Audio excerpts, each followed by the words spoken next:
شداد کے دور حکومت میں حضرت ہود علیہ السلام اللہ کے نبی تھے اور آپ ہمیشہ شداد کو ایمان کی دعوت دیتے تھے۔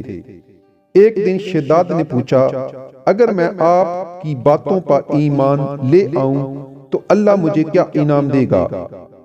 حضرت ہود علیہ السلام نے فرمایا، اللہ تعالیٰ تجھے جنت دے گا جس میں تو ہمیشہ چین سے رہے گا۔ شداد نے حضرت ہود سے جنت کے اوصاف پوچھے تو انہوں نے جنت کی خصوصیات تفصیل سے بیان فرمائی۔ یہ سن کر شداد بولا، مجھے اللہ کی جنت کی کوئی ضرورت نہیں ہے، ایسی جنت میں خود ہی بنواؤں گا، اس میں میں مسلسل دن رات کام کروں گا۔ وہ ایک ایسا شہر تعمیر کرانے جو ہر لحاظ سے جنت جیسا ہو، اس نے اپنے بھانجے سحاق کو، جو ایران کا حاکم تھا، کہلا بھیجا کہ جتنا سونا چاندی تمہارے پاس جمع ہے وہ فوراً میرے پاس بھیج دو۔ سحاق نے ایسا ہی کیا۔ شداد نے پورے ملک میں اپنے کارندے بھیج کر جتنا سونا چاندی تھا جمع کروا لیا، اور شداد نے اپنے کرندے روانہ کیے جو بہت ہی بڑی مقدار میں سونا چاندی جمع کر کے لائے۔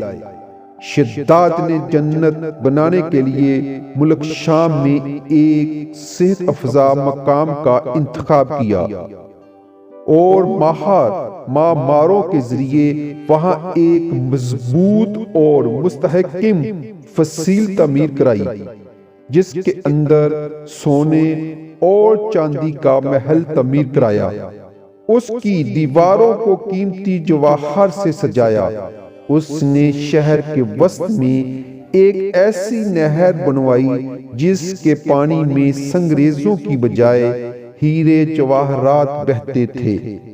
سونے کے ایسے درخت لگوائے جن کے گوشوں میں مشک اور عنبر بھرا گیا تھا۔ جب ہوا چلتی تو مشک اور عنبر کی خوشبو پورے شہر میں پھیل جاتی۔ بیان کیا جاتا ہے کہ شداد نے محل کے چاروں طرف سونے کی اینٹوں سے 12,000 کمرے تعمیر کرائے اور ہر کمرے کو یاقوت اور ہیرے جواہرات سے مزین کیا گیا، اور اطراف سے خوبصورت اور جوان عورتوں کو وہاں لایا گیا۔ یہ عظیم الشان جنت نما شہر 500 سال میں مکمل ہوا۔ شداد کو اس کی تکمیل کی اطلاع دی گئی تو اطلاع ملتے ہی شداد بہت بڑا لشکر لے کر اپنی جنت کی طرف روانہ ہو گیا۔ ابھی شہر سے ایک منزل کے فاصلے پر تھا کہ اس نے ایک ہرن دیکھا جس کے پاؤں چاندی اور سینگ سونے کے تھے۔ ہرن کو دیکھ کر وہ لالچ میں آ گیا اور اسے پکڑنے کے لیے اس کے پیچھے اپنا گھوڑا لگا دیا۔ بھاگتے بھاگتے وہ اپنے لشکر سے جدا ہو گیا۔